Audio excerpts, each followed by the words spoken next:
ចាបងប្អូនថ្ងៃនេះយើងស្លមកជូរគ្រឿងត្រីប្រាចានេះគ្រឿងផ្សំបងប្អូនមានតកួនចានេះត្រីប្រារបស់យើងមានចំនួន6ខាំចានេះបងប្អូន7ខ្ចីហើយប្រហុកខ្ញុំដាក់តាមតិចទេហើយនឹងនេះគ្រឿងបុករបស់យើងបងប្អូនមានគល់ក្រីដេងល្មៀតខ្ទឹមសហើយនឹងស្លឹកក្រូចរបស់យើងបងប្អូនចានេះយើងយកទៅក្លុកឲ្យម៉ត់សិនណាបងប្អូនចាគ្រឿងផ្សំផ្សេងៗទៀតដូចជាទឹកត្រីប៊ីចេងអីចាំ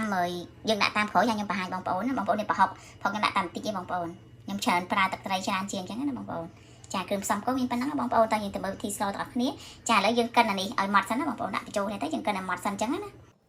ចាបងប្អូនអត់មានម៉ាស៊ីនកិនទេកិនក្លុកគ្រឿងឲ្យម៉ត់ទេបងប្អូនយកត្បាល់បុកក៏បានដែរគាត់ថាយើងបុកត្បាល់វារៀងយូរអញ្ចឹងណាបងប្អូនបើសិនជាម៉ាស៊ីនក្លុកវាលឿនអញ្ចឹងណាចាឥឡូវនេះយើងក្លុករៀងម៉ត់ហើយអញ្ចឹងតោះយើងធ្វើវិធីស្លទាំងអស់គ្នាបងប្អូនងាយទេស្លម្ជូរគ្រឿងត្រីប្រាទលេឆ្ងាញ់ណាបងប្អូនចង់និយាយថាឥឡូវនេះខ្លាញ់របស់យើងបានក្តៅហើយអញ្ចឹងខ្ញុំក៏ដាក់គ្រឿងក្លុករបស់យើងនឹងចូលឲ្យរៀងឈ្ងុយតិចទៅចាបងប្អូនដាក់ប្រហុកចូលចាប្រហុកក៏អញ្ចឹងដែរបងប្អូនដាក់តាមចំណង់ចំណូលចិត្តបងប្អូនទៅបងប្អូនចូលចិត្ត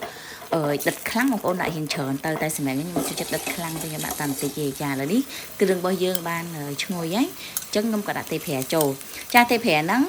បងប្អូនដាក់ទៅបងប្អូនងាស់វាអស់ទឹកប្រៃបន្តិចចឹងទៅចាបងប្អូនត្រឡប់គ្នាចាឥឡូវយើងផ្សំគ្រឿងទៅដូចជាទឹកត្រីប៊ីចេងអំបិលចាកន្លែងនេះបងប្អូនប្រើស្ករសក៏បានតែខ្ញុំប្រើស្ករក្រាមអញ្ចឹងណាបងប្អូនចាឥឡូវនេះយើងត្រឡប់ទេប្រារបស់យើងតិចទៅដើម្បីវាចូលជាតិគ្រឿងនឹងឲ្យវាសព្វតិចអញ្ចឹងណាបងប្អូនចាឥឡូវនេះទេប្រារបស់យើងបានរៀងស្រស់ទឹកប្រៃហើយអញ្ចឹងខ្ញុំក៏ចាក់ទឹកចូលចាលៃលោកតាមហ្នឹងទៅបងប្អូនចាហើយបន្ទាប់ពីហ្នឹងមកទៀតមក7ខ្ចីរបស់យើង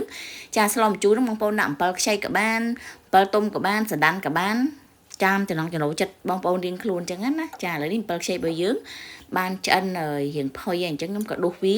មកឈុំឲ្យបងប្អូនចាក់ចូលលើសឡរបស់យើងទៅឲ្យលេយលោកភ្លក់តាមហ្នឹងទៅប្រៃផ្អែមជូរអីបងប្អូនលេយលោកតាមហ្នឹងអញ្ចឹងណាបងប្អូនចាឥឡូវនេះឆ្អិនហើយអញ្ចឹងខ្ញុំក៏ដាក់តកួនចូលតកួនហ្នឹងបងប្អូនមិនបាច់ងាស់យូរទេបងប្អូនដាក់តាមអំពុះទៅគឺឆ្អិនហើយបើយើងងាស់យូរពេកវាលួយអត់សូវឆ្ងាញ់ទេចាឥឡូវនេះចាបងប្អូនគ្របបន្តិចទៅចាលេងភ្លក់រសជាតិតែចាហ្នឹងដូចខ្ញុំប្រាប់បងប្អូនអញ្ចឹងតាមចំណងចំណូលចិត្តរសជាតិអញ្ចឹងជូរប្រៃផ្អែមអីតាមរសជាតិបងប្អូនអញ្ចឹងណាចានេះឆ្អិនអញ្ចឹងខ្ញុំក៏ដួសដាក់ចានចាដួសដាក់ចានហើយបើសិនជាយកទៅញ៉ាំជាមួយនឹងបាយយើងញិចទឹកត្រីម្ទេសហិលតិចតិចរត់តែឆ្ងាញ់បងប្អូនចាហើយបើពេញចិត្តវីដេអូខ្ញុំជួយ Subscribe Channel ខ្ញុំម្នាក់មួយផងបងប្អូនស្លម្ជូរគ្រឿងត្រីប្រាទន្លេ